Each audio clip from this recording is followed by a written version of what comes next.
তোমার? যে মসজিদ থেকে রাসূল দুনিয়া শাসন করেছেন, তোমাকে কে দিল বুদ্ধি যে দুনিয়াবি কথা বলা নিষেধ?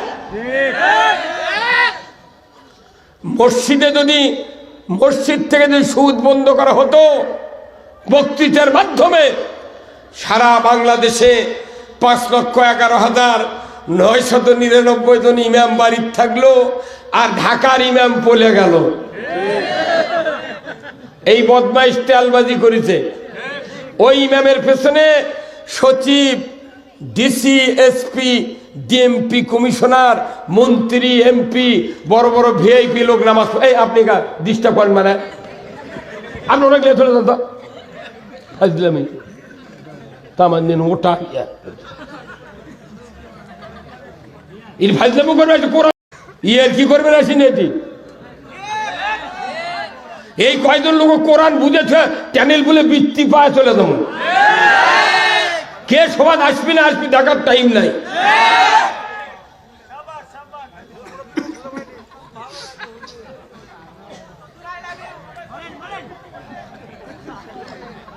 আমি আপনাদেরকে বলছি,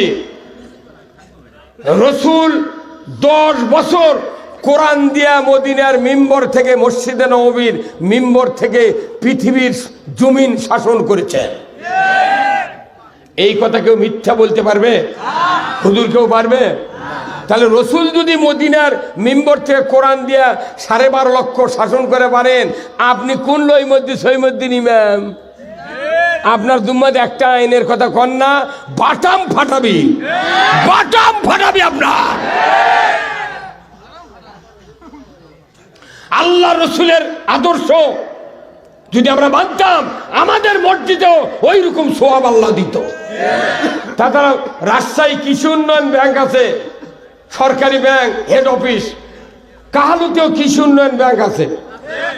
ওখান থেকে যদি কেউ লোন নেয়, শতকরা 7.5 থেকে 15 টাকা পর্যন্ত সুদের হার। কাহালুর থেকে যদি কেউ লোন নেয়, এখানেও 7.5 থেকে 15 টাকা পর্যন্ত সুদের হার। যে মসজিদে নববী উল্লাহ আল্লাহর ঘর, আমাকে জয় সারারটাও আল্লাহর ঘর, তো ওটি সোয়াব এতটি নাই কে? কারণ নবীর যে কাজ আমাকে মসজিদ থেকে সেটা নাই না থাকার কারণে ইমামগুলি আজকে বাংলাদেশের জিম্মি হয়ে আছে। জিম্মি ইমাম দুদিয়ানা সটাল হয়, ভালো ভালো কোরআনের কথা কবার লাগে, তখনই মোতাল্লির সামনে যায় কয়, তখন ইমাম চিন্তা করে তো মোতাল্লির আওয়াজ গলার, তখন ওই দিক তাকাতে চোখ দিয়ে করছে কি কো। আজকে কোরআন নেতৃস্থানীয় লোকদের কাছে, শিক্ষিত লোকদের কাছে কোরআন জিম্মি।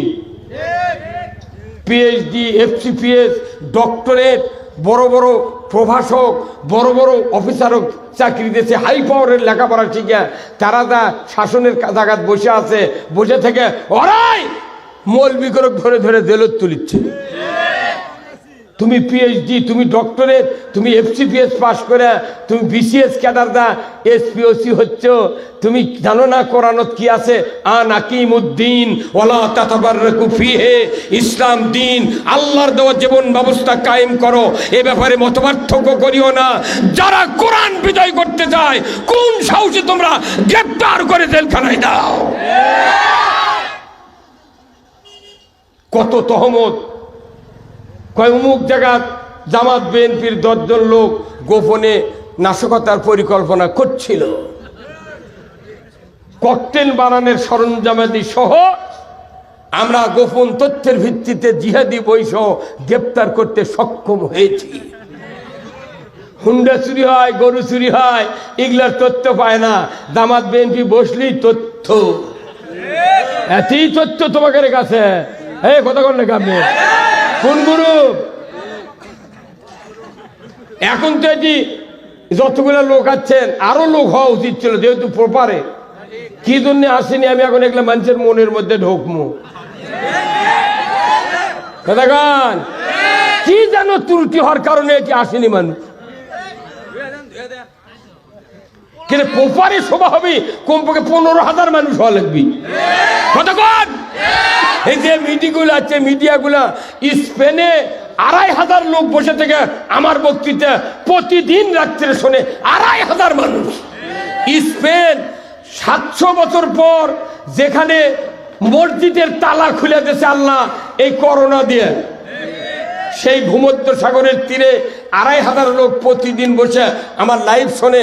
তারা ডাইরেক্ট বিবৃতি দিয়েছে বাংলাদেশে আগামী দিনে কোরআন বিজয় দেখতে চায়। আপনারা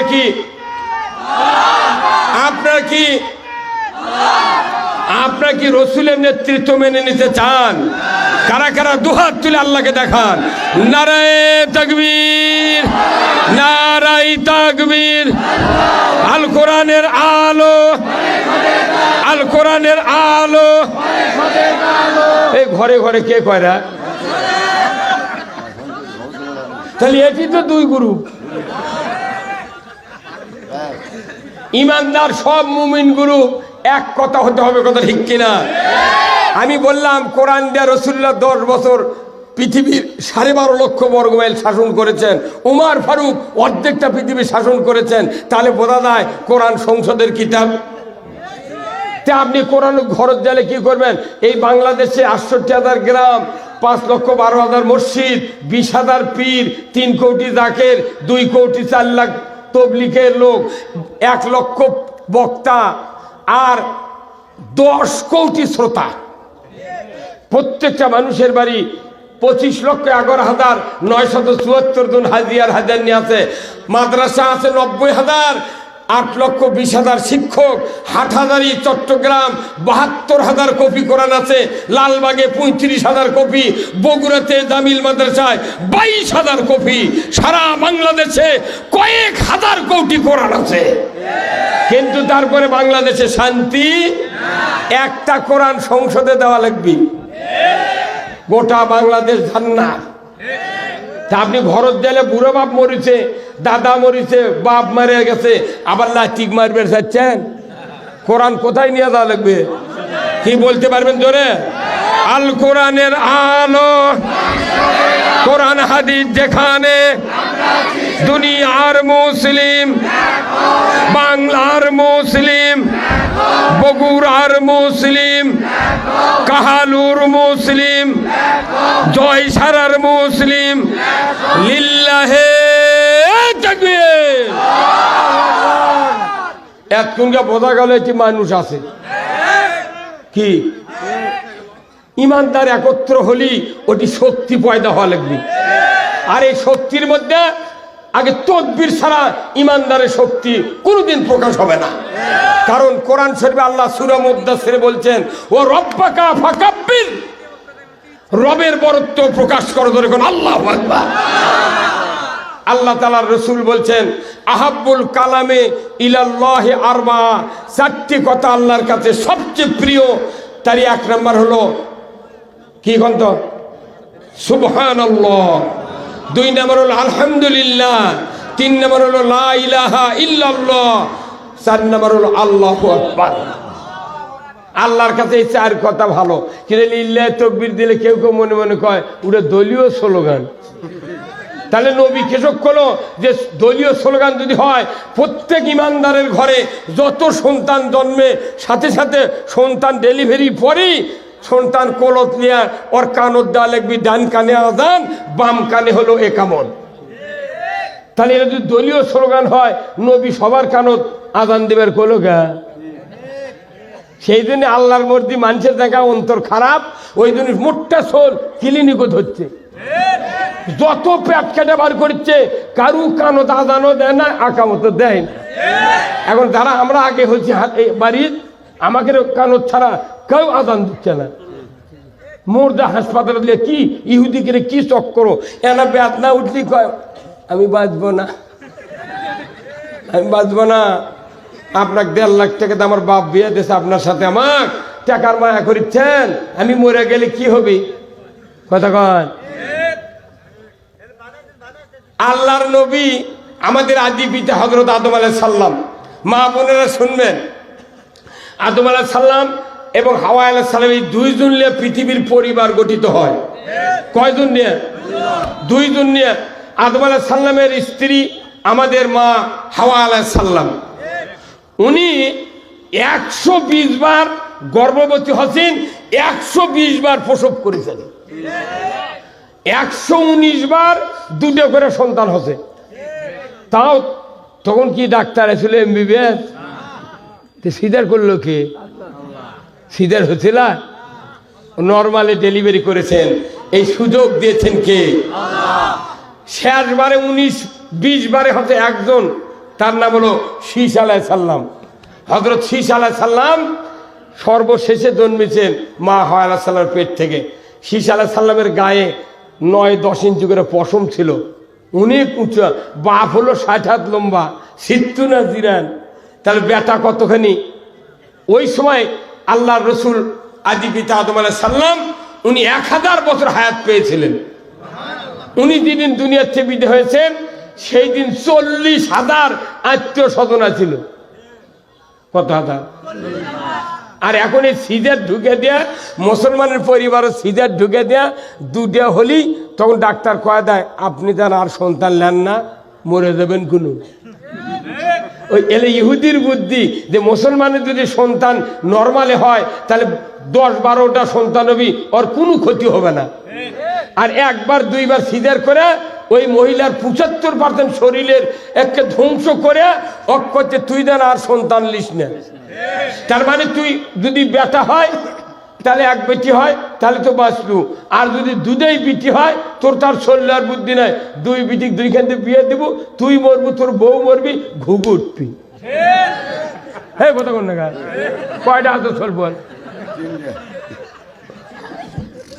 আপনি ওয়াশ করে কি করবেন? সব জায়গার ডুপ্লিকেট। আমরা কোন ওষুধ দেবো? অতএব যত বেদি হতে বাংলাদেশে এরই মধ্যে একটা অ্যান্টিবায়োটিক ওয়াশ দেওয়া লাগবে। কি বায়োটিক? এই যারা ডাক্তার আছে না, যদি কারো জটিল বেদি হয় তাহলে প্রথমে আগে অ্যান্টিবায়োটিক লাগে, 500-700 পাওয়ারের ওষুধ। অ্যান্টিবায়োটিক স্যার এত দামি ওষুধ কে? না, এটা দিছে এই জন্যে বেদি যাতে একবার আটকে ফেলে দেয়, যা যতদূর গেছে ওই যেন আগাবেন না পারে, একবারে স্টে। হ্যাঁ কথা বলে গা, স্টে মানে কি? অ্যান্টিবায়োটিক দিলে স্টে হবে। বাংলাদেশের মানুষের যে বেদি হচ্ছে কমপক্ষে 4000 পাওয়ারের অ্যান্টিবায়োটিক দেওয়া লাগবে। তাদের হাত ধরে পাও ধরে ওই সুবহানাল্লাহ আলহামদুলিল্লাহ এই দেশ ভালো হবে না। কথা কন। আচ্ছা কোন তো এই বাজারত মাছ আসে না ভাই? এখন আপনার মা বাড়ি খালা আছে, আপনার মা বলিচ্ছে বাবা তোর খালা আছে রে, না 10 কেজি একটা কাতলে মাছ নিয়ে আসিস তো, বোন মেলা দিন পর আছে না, পাক করে খাওয়াবো। মাছ কিনবার গেছেন ওই যে কালুর বটতলা, ওই দুটি বড় কাতল দেখেছেন। তখন কেবা মাছ দেখে, মাছ লড়িচ্ছে না, কানও লড়াচ্ছে না, কিছু করছে না, পড়ে আছে খালি। তখন আপনি করছেন ভাই মাছের ওই যে কান্ডা না আলোক করেন তো, চল চল চল আলোক করছে। কোনো 10 কেজির বডি আলোক করবার কি করছেন? চল চল আলোক করে দেখেন ওই ফুলটা একে সাদা ফ্যাক ফাঁকা হয়ে গেছে। ওরে দেখার পরেই করছে থন এ কই ঘাটালেছে। তোর মাছ আলো করছে কে ভাই? চল দেখলেন, দাম করলেন না, করছে বোঝা হয়ে গেছে, ওই পচা না তাজা। 10 কেজি মাছ গোটা টিপা লাগে না, খালি কান দেখলি বোঝা যায় পচা না তাজা।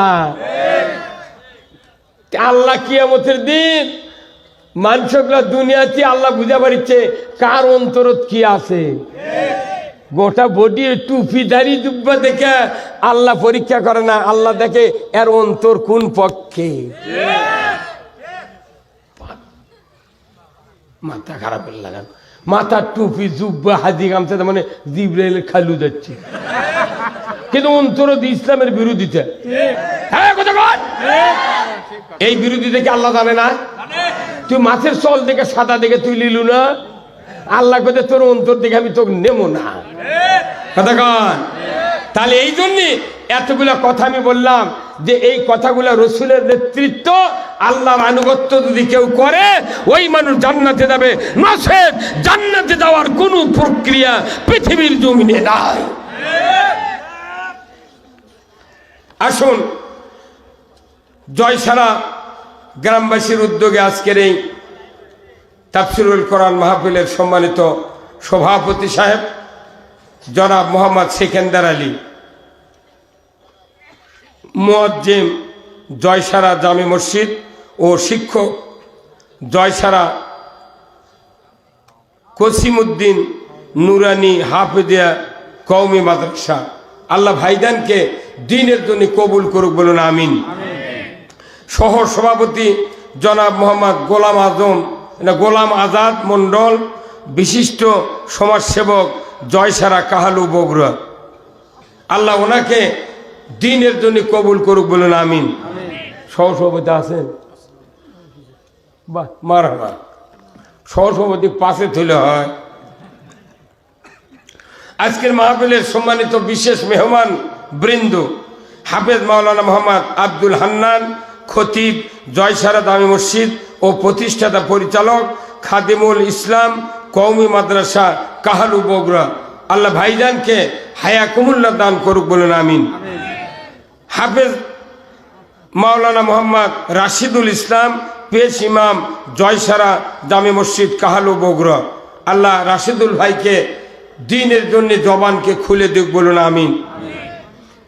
মঞ্চে বসা সুধীবৃন্দ, সামনে বসা মুরব্বিনে কেরাম, হাজী সাহেবগণ, বিভিন্ন মসজিদের ইমাম মুয়াজ্জিন মুক্তাদি সহ বিভিন্ন রাজনৈতিক দলের নেতৃবৃন্দ, যুবক ভাইরা, প্রাইমারি মাদ্রাসা হাই স্কুল কলেজের শিক্ষক মহোদয়গণ, ছাত্র ভাইরা, পর্দার অন্তরে হাজারো মা বোনেরা, সাংবাদিক ভাইয়েরা, বিভিন্ন রাজনৈতিক নেতৃবৃন্দ ভাইয়েরা, প্রশাসনিক কর্মকর্তা কর্মচারী বৃন্দ, বিভিন্ন গ্রাম থেকে আগত ইসলাম দরদি ধর্মপ্রাণ ইমানদার ভাইয়েরা, পর্দার অন্তরালে হাজারো মা বোনেরা, সবার প্রতি আমার সালাম, আসসালামু আলাইকুম ওয়া রাহমাতুল্লাহি ওয়া বারাকাতুহু। কেমন আছেন? আলহামদুলিল্লাহ। আছি ভাই, আলহামদুলিল্লাহ। আপনাকে তো কষ্ট হচ্ছে না? তেনা চাপে আসবেন, ওই মেলা ভাই দাঁড়িয়ে আছে বারে। আরেকটা ভাই কোন ওই যে আমার ওই বললাম এটিএন ভাইয়ের সাংবাদিক, ওই ভাই বললাম যে আরেকটা বিছনা দেন না এখানে, আর 2 হাত আগে আইলে ওই পাশে 3 হাত একটু পোকা ক্লিয়ার হলো। এই ডান দিকে আসেন, এখানে অনেক জায়গা আছে, দেন। এটি আরানা দেন, একটা কাপড় দেন। কেমন কাপড় নাই কে ভাই? এই গ্রামের কোনো বিছনা টিছনা নাই? 2টা বিছনা সামনে দেন, আরো 2 হাত আগে আসবো, একবার গোদের সামনে আসে না, অসুবিধা কি?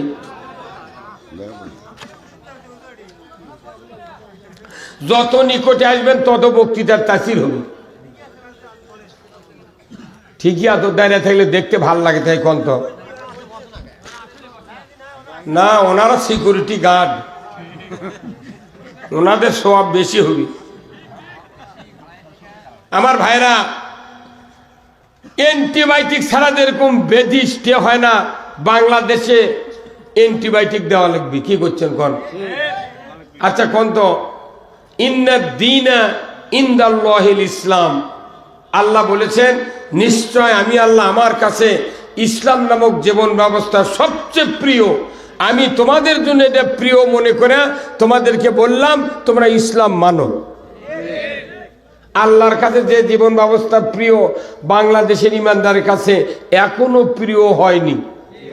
54 বছর হলে এই দেশ শাসন করছে, 17টা প্রধানমন্ত্রী, এখন পর্যন্ত জীবনে একটা সরকার ইসলাম বিজয় করেনি। আবার ইসলাম বিজয় করার জন্য মানুষ ভোটও দেয়নি। তাহলে বোঝা যাচ্ছে ইসলামের পক্ষে কেউ কেন নাই? প্রত্যেকটা সরকার ইসলাম যারা চায় তাদের উপর চাপ দিয়েছিল। যাই ক্ষমতা দেয় তাই চাপ দেয়। এই চাপে চাপে মানুষ ভয়ে আতঙ্ক হয়ে কি করবি, ওর কে সাথে লেয়াল পাকেটে আসছিল। এই সরকার হয়ে 6 মাস হচ্ছে, কয় মাস? 6 মাসের মধ্যে কোনো চাপ নাই, বিরোধিতা নাই, জেল নাই, জুলুম নাই, মারামারি নাই, হানাহানি নাই, গুতাগুতি নাই, মনে মনে অনেক হিংসা আছে। হ্যাঁ কতক্ষণ খালি সরকারের চাপ না থাকার কারণে 6 মাসের মধ্যে বাংলাদেশ খালি মনে লাফাচ্ছে।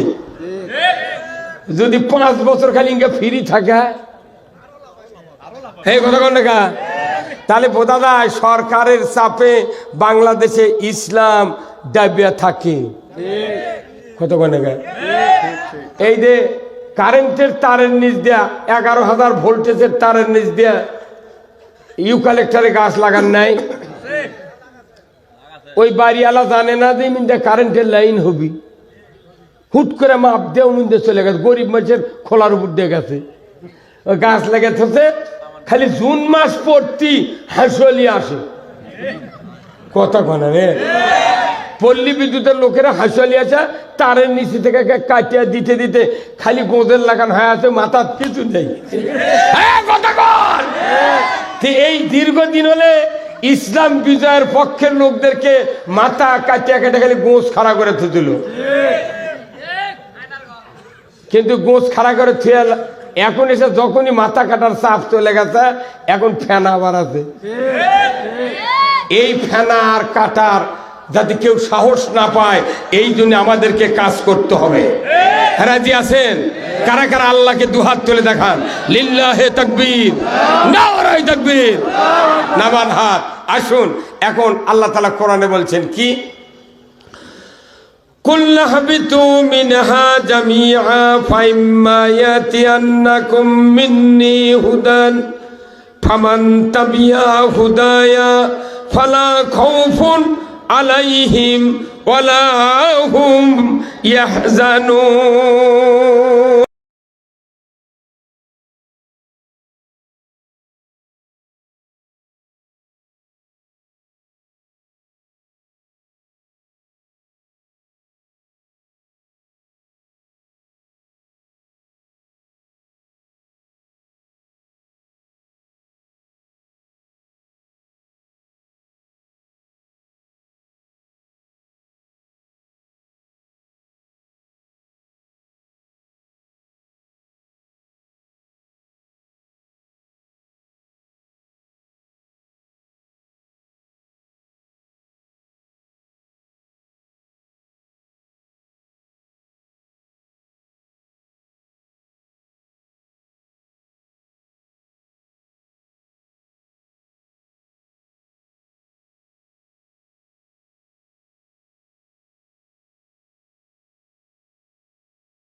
জীবনের গুনাহগুলি আপনি মাফ করে দেন।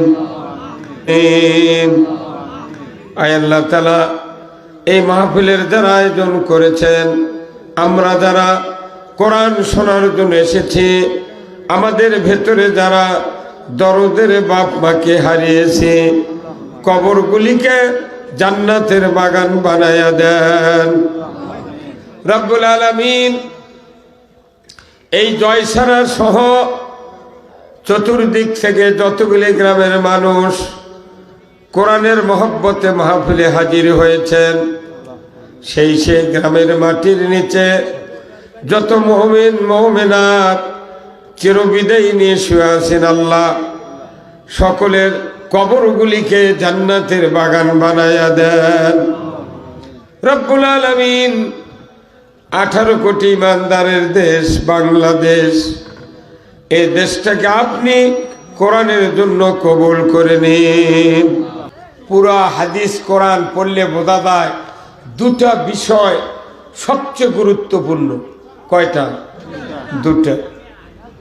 এক নম্বর হলো আল্লাহর আনুগত্য, এক নম্বর কি, আর দুই নম্বর হলো রাসূলের নেতৃত্ব। আল্লাহর আনুগত্য, রাসূলের নেতৃত্ব মানা ছাড়া পৃথিবীর থেকে বিদায়ের পর কোনো মুক্তি আমরা পাবো না। আর এই দুটা কথা যদি আমরা মানতে পারি, দুনিয়াতে আল্লাহ আমাদেরকে শান্তি দিবেন। এই দুটা কথা হলো, এক নম্বর হলো আল্লাহর আনুগত্য, রসুলের নেতৃত্ব। সবাই বলেন না কেন? এক নম্বর কি? সবাই বলে আল্লাহর আনুগত্য। আর দুই নম্বর রাসূলের নেতৃত্ব। আমাদের দেশ বাংলাদেশ, ইমানদারের অভাব নেই, প্রচুর ইমানদার। নামাজ না পড়ুক কিন্তু মুখত দাঁড়িয়ে আছে, কথা কন না কেন? জুম্মাত না হয় না যাক কিন্তু মসজিদ টাকা দেয়, কথা কয়। এই হুজুর কথাই কয় না, মানে কথা কি? আপনারা যত জোরে কথা বলবেন আমি তত জোরে কথা বলতে পারবো। আপনি টুপবেন, আমিও টুপবো, কথা কোন দেখা। তাহলে রাসূলের নেতৃত্ব আমাদের বাংলাদেশে আমরা মানতে পারছি না। আমাদের শ্রদ্ধেয় ইমাম সাহেব, খতিব সাহেব বললেন যে রসুলের ওই মসজিদে নামাজ পড়লে 50,000 রাকাতের কি, কথা কি, 50,000 রাকাতের সওয়াব। আর আপনার মসজিদে নামাজ পড়লে কয় গুণ? কোন সংখ্যা নেই, গুণ দিয়েছে 27 গুণ। আর 27 গুণ সওয়াব হচ্ছে কি? আপনি হুট করে যা নামাজ পড়লি 27 গুণ হবে? মনে করেন মাথার টুপি থাকা লাগবে, তারই উপর পাগড়ি থাকা লাগবে, এরপরে হাতত মুজা, পাওত মুজা, জুব্বা, পাঞ্জাবি, পায়জামা, কতক্ষণ না, আবার চোখের নিচ দিয়ে সুরমা 2 চোখতি, আবার দেওয়া লাগবে কি আতর, 2 কানত দুটে আতরের তুলো, এরপরে পাগড়ি দিয়ে খুব সাবধানে মসজিদে দেওয়া লাগবে, উজু করে ডান পাও আগে দেওয়া লাগবে, বাম পাও পরে দেওয়া লাগবে। এরপরে নামাজ পড়বেন, আল্লাহর কাছে দোয়া করছেন। কিন্তু যদি ইমাম সাহেব ওটি ভাইবা নেয় যে হুজুর আপনারা নামাজ পড়বে যাচ্ছেন, কে কে কিস্তির টাকা নিয়েছেন তারা তারা হাত তোলেন। ইমাম সাহেব আসছেন, আপনি সাইডে এটি আসেন, আপনি পাশে থাকলে হবে, না এনাকে আগে দেন তো,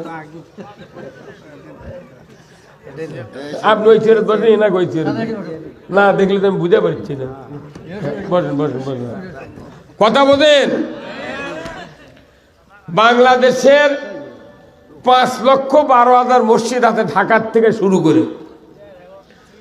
কোন মসজিদে কিস্তির লোক ছাড়া নেই। আওয়াজ ধীরে হলে গান, আপনার আর ওষুধ দেবো তো আপনার ভাবনাকে জোরে যাই নিয়েছেন ঠিক কর।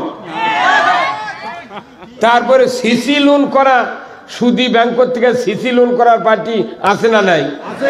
আছে। ব্যক্তিগতভাবে সুদের ব্যবসা করে এমন লোক আছে না নাই? আচ্ছা, তাহলে এই লোকগুলা সব দুম্মত গেল। এরপরে মনে করেন যারা যারা মসজিদত গেল শুক্রবারে, বা 16 আনা মসজিদের মুক্তাদির মধ্যে 12 আনা খালি শুক্রবারে নামাজ পড়ে। কি হুজুর কথা বল না? 12 আনা মুসল্লি খালি শুক্রবারে নামাজ পড়ে, আর 4 আনা মাগরিব পরে আর জোহর পরে। ফজরত চেতন পায় না, আসরের সময় আলু লাগানোর জন্য কাজে টাইম পায় না, আর এসার সময় পাও ধয় না। আচ্ছা, তারপরে এরা তো হলোই, আবার ওই মুক্তাদির বইয়েরা ওই কিস্তির টাকা লাগানো গুরুবোধ গেছে। তাহলে একদিকে কিস্তি নেওয়ার গুনাহ সুদের টাকা নেওয়ার জন্য, আর একদিকে বউ বেপরদায়। আচ্ছা, তারপরে শুনি ওই ওই মসজিদত মুয়াজ্জিন আছে না? মুয়াজ্জিন হয়তো গ্রামেরই হোক কি বাইরের গায়ের হোক, আসি মুয়াজ্জিন আদান দেয়, তার আদান শুনে গায়ের কিছু কিছু লোক জুম্মাত আসে, বেশি তো আসে না। হয়তো ফজরের সময় 9 জন, আসরের সময় মানুষ নেই, সব বাজারত গেছে চা খাবার। গায়ের মানুষ আদান শুনে আসে মুয়াজ্জিনের, অথচ ওর বেটারা জুম্মাত যায় না। কেমন কি বানিয়া করছি, একে সত্যি কথা করছি। আবার বাপে হজ করছে, ওই হাজির বেটারা ওযুই করে না। এগুলো সমাজের বেদি, এগুলো সমাজের কি বেদি। এখন এই বেদিগুলা নিয়ে যদি আমি মসজিদে পাগড়ি দিয়েও যদি নামাজ পড়ি, ওর সওয়াব হচ্ছে হবে? আল্লাহ সুদ হারাম করেছেন, সেই সুদ আমাদের বাংলাদেশে চলতেছে। সুদের বিরুদ্ধে কথা কলি ইমাম হুজুর রাজনীতি শুরু করছেন। কতক্ষণ ইমাম তখন মোতাল্লির ভয় চুপ করে আছে, কিছু কয় না, জানি মানে যা হয়ে যাক, সুবহানাল্লাহ। কতক্ষণ? তাহলে এই কথাগুলো আমাদের সমাজে এগুলো বেদি, এগুলো কি বেদি। আবার আরেকটা বেদি হলো, মসজিদের বারান্দা উঠলেন বাইরে থেকে, দেখবেন ওয়ালত লেগেছে যে এই মসজিদের দুনিয়াবি কথা বলা নিষেধ। হ্যাঁ, আছে না নাই? তাহলে মসজিদে দুনিয়াবি কথা বলা নিষেধ, এই কথা দেখলো ইমাম, আবার উঠি নামাজ পড়ছে, তাহলে ওই ইমামেরই ইমান নেই। কত কোনে গা? আর যে কমিটি ওটা লেখবার কথা, এর কোনো কব্বর জায়গা নেই। আল্লাহর নবীর ওই মসজিদে 50,000 রাকাতের সওয়াব কেন জানেন? উনি একদিকে নবী, ওখানকার ইমাম, আর একদিকে উনি সরকার, ওখানে ইমাম। কথা ঠিক কিনা? উনি আবার এই কোরআনে প্রথম কাজ হলো, সরকার যিনি হবেন তিনি নামাজ কায়েম করবেন। মসজিদ থেকে নবী নামাজ কায়েম করেছেন, মসজিদ থেকে সুদ হারাম করেছেন, পর্দা ফরজ করেছেন, তারপরে জেনা বন্ধ করেছেন, মদ জুয়া বন্ধ করেছেন। কথা ঠিক কিনা? এরপরে লটারি বন্ধ করেছেন, এরপরে গাঁজা বন্ধ করেছেন, দুর্নীতি, অত্যাচার, নির্যাতন, যত কাম ছিল সব নবী 10 বছরের নবুয়তি জীবনে তার শাসন আমলে 12 লক্ষ বর্গ মাইল কোরআন দিয়া মসজিদে নববীতে বসে থেকে শাসন করেছেন। তার মানে একদিকে সরকার ইমাম, আর একদিকে মসজিদ হলো সংসদ ভবন। এই জন্য ওই 50,000 রাকাতের সওয়াব। আর তোমার আমার মসজিদে লেখা থাকে দুনিয়াবি কথা বলা নিষেধ। তোর সাহস কি রে? তুই এত, তুই কি সব জায়গাতেই নেতাগিরি করবে? স্যার, তোর নেতাগিরি গুদ হয়ে যাবি। ওই নেতারা এই কথা লেখে যাদের চরিত্র ফুলের মতো পবিত্র, নামাজ পড়ে না 1 ওয়াক্ত, গাঁজা খায় 6 ওয়াক্ত। কে সাহস দিল তোমার যে মসজিদ থেকে রাসূল দুনিয়া শাসন করেছেন, তোমাকে কে দিল বুদ্ধি যে দুনিয়াবি কথা বলা নিষেধ? মসজিদে যদি মসজিদ থেকে যদি সুদ বন্ধ করা হতো, বক্তৃতার মাধ্যমে সারা বাংলাদেশে 5,11,999 জন ইমাম বাড়ির থাকলো, আর ঢাকার ইমাম পলে গেল। এই বদমাইশ তেলবাজি করেছে। ওই ইমামের পেছনে সচিব, ডিসি, এসপি, ডিএমপি, কমিশনার, মন্ত্রী, এমপি, বড় বড় ভিআইপি লোক নামাজ। এই আপনি ডিস্টার্ব করেন, মানে আপনি অনেক লেট হলে তো দিলাম তামান দিন ওটা ফাইজলামো করবে।